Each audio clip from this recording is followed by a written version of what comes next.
Hi guys and welcome back to my channel.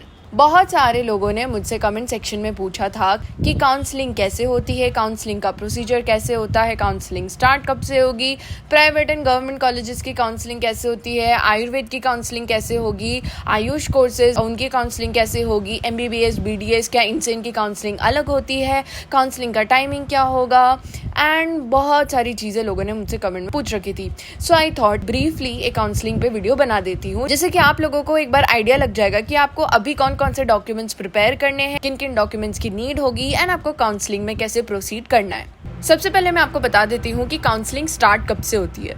सो देखिए, आपका result around June में आ जाएगा। रिजल्ट आने के अराउंड 1 महीने बाद काउंसलिंग जो है वो आपकी स्टार्ट होती है। काउंसलिंग जो होती है वो 3 तरीके से होती है। फर्स्ट काउंसलिंग होती है MCC काउंसलिंग, जिसमें आपकी MBBS BDS and BSc nursing courses की काउंसलिंग होती है, जहां पर आपको प्राइवेट एंड गवर्नमेंट कॉलेजेस मिलते हैं। ये 2 तरीके से होती है, ऑल इंडिया काउंसलिंग होती है और स्टेट काउंसलिंग होती है। ऑलराइट, सेकेंड काउंसलिंग होती है आपकी आयुष की काउंसलिंग, जहां पर आपको BMS, BHMS, BUMS, BSMS, B pharma and सभी आयुष रिलेटेड कोर्सेज की काउंसलिंग जो है वो उसमें होती है। ये काउंसलिंग AACCC की वेबसाइट पे की जाती है। आयुष कोर्सेज की जो काउंसलिंग होती है वो MCC काउंसलिंग के बाद स्टार्ट होती है। पहले आपकी MBBS BDS BSc nursing colleges की काउंसलिंग कंप्लीट होगी एंड देन उसके बाद जो है आपके आयुष कोर्सेज की काउंसलिंग स्टार्ट होती है। देन तीसरी काउंसलिंग होती है VCI काउंसलिंग, जहां पर आप वेटरनरी जो कोर्स है BVSC कोर्स, उसकी काउंसलिंग होती है, जहां पर उसके government and private colleges available होते हैं। सो अब आपका ये डाउट क्लियर हो जाना चाहिए कि ये जो काउंसलिंग हो रही है इसमें प्राइवेट एंड गवर्नमेंट कॉलेजेस दोनों ही इंक्लूडेड है।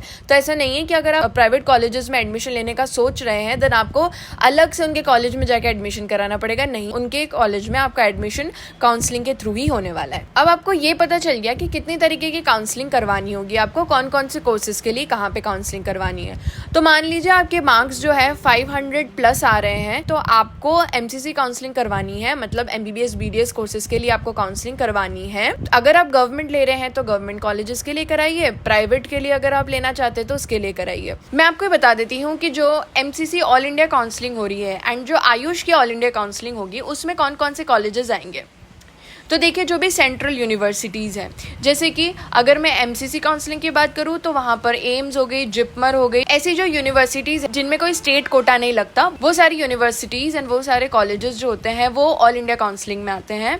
एंड वहीं अगर मैं आयुष के ऑल इंडिया काउंसलिंग की बात करूँ, उसमें भी जो सेंट्रल यूनिवर्सिटीज है लाइक NIA, BHU, ये जो सारी सेंट्रल यूनिवर्सिटीज है ये सभी ऑल इंडिया काउंसलिंग में आएंगी। ये आपको स्टेट काउंसलिंग में नहीं मिलने वाली है। फिर जितने भी गवर्नमेंट कॉलेजेस होते हैं उनकी 15% सीट जो होती है वो ऑल इंडिया काउंसलिंग में आती है। जो भी डीम्ड यूनिवर्सिटीज होती है वो भी ऑल इंडिया काउंसलिंग में आती है। अब मैं आपको बता देती हूँ कि अगर आप स्टेट काउंसलिंग में पार्टिसिपेट करते हैं तो वहां पर आपको कौन कौन से कॉलेजेस बढ़ने को मिलेंगे। जो आपके स्टेट के गवर्नमेंट कॉलेजेस होंगे उनकी जो 85% सीट्स है वो आपके लिए, आपके उनके स्टेट के स्टूडेंट्स के लिए रिजर्व्ड होती है। तो वो वाली जो भी गवर्नमेंट कॉलेजेस है आपके स्टेट के वो उस काउंसलिंग में आपको मिलेंगे। जो भी प्राइवेट कॉलेजेस है आपके स्टेट के वो सारे मिलेंगे। इसमें एक बात ये आपको ध्यान रखनी बहुत ज़रूरी है कि जैसे अगर कोई स्टूडेंट राजस्थान का है और वो चाहता है कि हम महाराष्ट्र के प्राइवेट कॉलेजेस में एडमिशन लें, तो देखिए आप वो नहीं कर सकते। आप महाराष्ट्र के प्राइवेट कॉलेजेस में एडमिशन नहीं ले सकते हैं, क्योंकि Maharashtra is a closed state, Gujarat is a closed state. वो क्या करते हैं कि वो बाहर के स्टूडेंट्स को अपने कॉलेजेस में एडमिशन नहीं देते। कौन से कॉलेजेस? Private colleges. जो गवर्नमेंट कॉलेजेस है वो आपके लिए अवेलेबल है, वो अदर स्टूडेंट्स उसमें आ सकते हैं, लेकिन जो प्राइवेट कॉलेजेस हैं वो सिर्फ महाराष्ट्र के बच्चे ही उसमें एडमिशन ले सकते हैं। अगर कोई स्टूडेंट मान लो यूपी का है एंड उसको एडमिशन लेना है राजस्थान के प्राइवेट कॉलेजेस में, तो वो इजीली ले सकता है, बिकॉज राजस्थान ओपन स्टेट है, वो अलाउ करता है दूसरे स्टेट के बच्चों को इन इट्स कॉलेजेस, तो वो होता है ओपन स्टेट। ये बात समझ में आई आपको? उस हिसाब से आप ध्यान रखना। नेक्स्ट मैं आपको बता देती हूँ कि कौन कौन से डॉक्यूमेंट्स की आपको रिक्वायरमेंट होती है। तो बेसिकली ना 2 तरीके से डॉक्यूमेंट्स चाहिएंगे। जैसे आपका नीट एग्जाम हो गया, ठीक है, वो सारे डॉक्यूमेंट्स आप संभाल के रखिएगा। जो भी आपने नीट एग्जाम में जो भी आपने फॉर्म फिल करे हैं, जो भी पासवर्ड्स डाले हैं, वो सभी बाद में, जो भी आपका एडमिट कार्ड है, एडमिट कार्ड की डिटेल्स है, वो सभी आपको बाद में उनकी रिक्वायरमेंट होगी, तो वो सभी संभाल के रखें। नेक्स्ट अभी आपको क्या करना पड़ेगा कि आप अभी काउंसलिंग के लिए रजिस्ट्रेशन करेंगे तो उसमें आपको डॉक्यूमेंट्स की रिक्वायरमेंट होगी। उसके बाद मान लो काउंसलिंग के बाद आपको कॉलेज अलॉट हो गया तो कॉलेज उस टाइम पे आपको जो है एडमिशन के टाइम पे डॉक्यूमेंट्स की रिक्वायरमेंट होगी। तो बेसिकली आपको ये 2 जगह पे डॉक्यूमेंट्स की रिक्वायरमेंट होगी।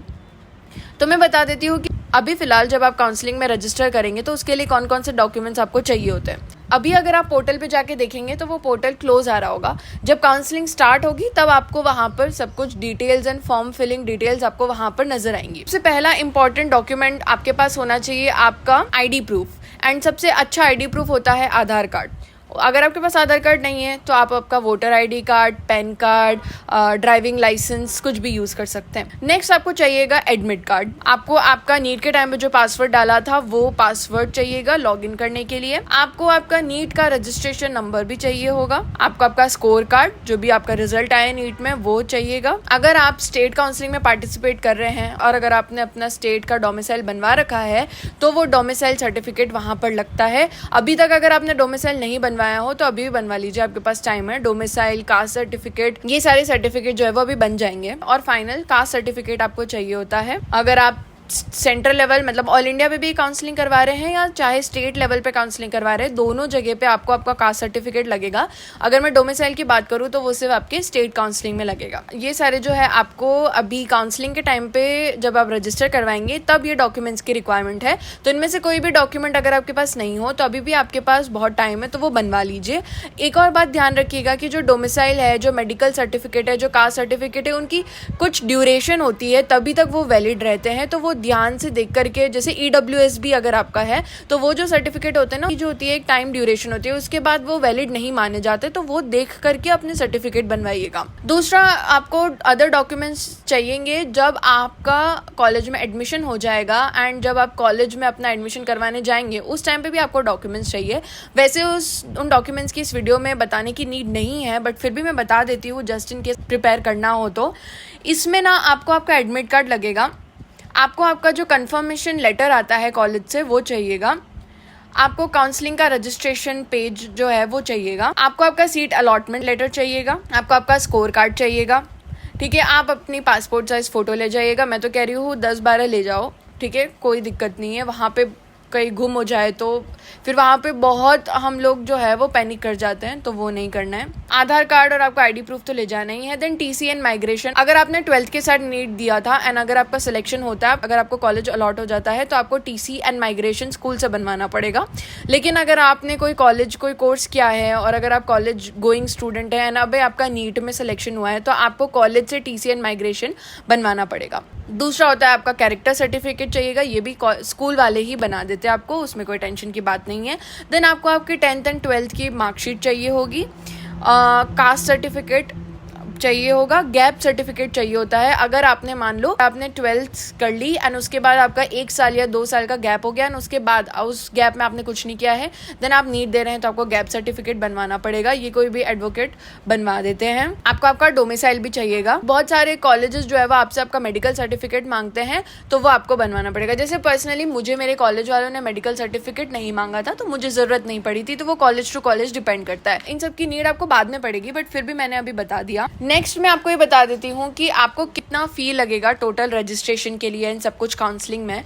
तो देखो, अगर आप कोई सी भी काउंसलिंग करवा रहे हो, जैसे कि अगर आप MBBS BDS की काउंसलिंग करवा रहे हो या फिर आप आयुष कोर्सेज की काउंसलिंग करवा रहे हो, तो उसमें जो आपका रजिस्ट्रेशन होता है ना, पहला वाला गवर्नमेंट कॉलेजेस के लिए, सबसे पहले आपको रजिस्ट्रेशन के लिए 1000 रुपीज सबमिट करवाने पड़ेंगे, वो होते हैं नॉन रिफंडेबल। उसके बाद अगर आप कोई मैं अभी गवर्नमेंट कॉलेजेस के बारे में बता रही हूँ, तो आपको जो है सिक्योरिटी मनी डिपॉजिट करवानी पड़ती है, दैट इज ₹10,000, तो वो होती है रिफंडेबल एंड वो अराउंड आपको 1 ईयर के ड्यूरेशन में जो है वो मनी जो है वो रिफंड हो जाएगी। अब हम बात करते हैं कि अगर आप प्राइवेट कॉलेजेस में एडमिशन ले रहे हैं तो उनकी सिक्योरिटी मनी डिफरेंट होती है और इवन रजिस्ट्रेशन फ़ी भी डिफरेंट होती है। अगर आप AIQ से प्राइवेट कॉलेजेस के लिए रजिस्ट्रेशन करा रहे हैं तो उसकी फ़ी होती है 5000 एंड सिक्योरिटी मनी अगर आप सिर्फ MBBS के प्राइवेट कॉलेजेस के लिए फिलअप कर रहे हैं तो उसकी सिक्योरिटी मनी होगी 2 lakhs। एंड अगर आप BDS के प्राइवेट कॉलेजेस, सिर्फ BDS के प्राइवेट कॉलेजेस के लिए रजिस्ट्रेशन कर रहे हैं तो उसकी सिक्योरिटी मनी होगी 1 लाख। मान लो कि आपको private colleges of MBBS and BDS के लिए आपको काउंसलिंग करवानी है, तो आपको कितना पेमेंट करना पड़ेगा? आपको 5,000 तो रजिस्ट्रेशन के लिए, जो कि नॉन रिफंडेबल होता है, एंड सिक्योरिटी मनी आपको 2 lakhs देनी पड़ेगी, जो कि आपको रिफंड हो जाएगा। तो ये जो 2 lakhs है, इसमें MBBS के प्राइवेट कॉलेजेस भी आ रहे हैं एंड BDS के प्राइवेट कॉलेजेस भी आ रहे हैं। ऑलराइट, अगर मैं आयुष कोर्सेज की काउंसलिंग की बात करूँ तो उसमें भी सेम ही होता है। AIQ में आपको 1,000 तो आपकी रजिस्ट्रेशन फी हो गई, 10,000 होता है वो आपको सिक्योरिटी मनी होती है, जो विद इन 1 ईयर आपको रिफंड हो जाएंगे। एंड अगर आप प्राइवेट कॉलेजेस के लिए करा रहे हैं तो registration fee is 1,000 and security money is 50,000। And state में भी ये जो फी होती है ये सेम ही रहती है। BVAC, अगर मैं VCI काउंसलिंग की बात करूँ तो उसमें भी AIQ से जब आप करा रहे हो गवर्नमेंट कॉलेजेस के लिए तो 1,000 एंड 10,000, टोटल 11,000 यही रहता है। एंड प्राइवेट के लिए करा रहे हो तो 1,000 एंड 50,000। तो मेजरली मैंने आपको सारी चीज़ें अबाउट काउंसलिंग बता दी है। ब्रीफली इस वीडियो में सब कुछ एक्सप्लेन कर दिया है। स्टिल अगर आपको कोई सर्टिफिकेट रिलेटेड या काउंसलिंग कैसे प्रोसीड करती है और भी अगर आपको कोई भी डाउट हो तो आप मुझे कमेंट सेक्शन में कमेंट कर सकते हैं। मैं सारे कमेंट्स पढ़ती हूँ एंड ट्राई करती हूँ कि सभी कमेंट्स पर रिप्लाई भी करूँ। एंड आई होप ये काउंसलिंग की वीडियो ने आपको हेल्प करी हो। Thank you so much guys, take care, bye.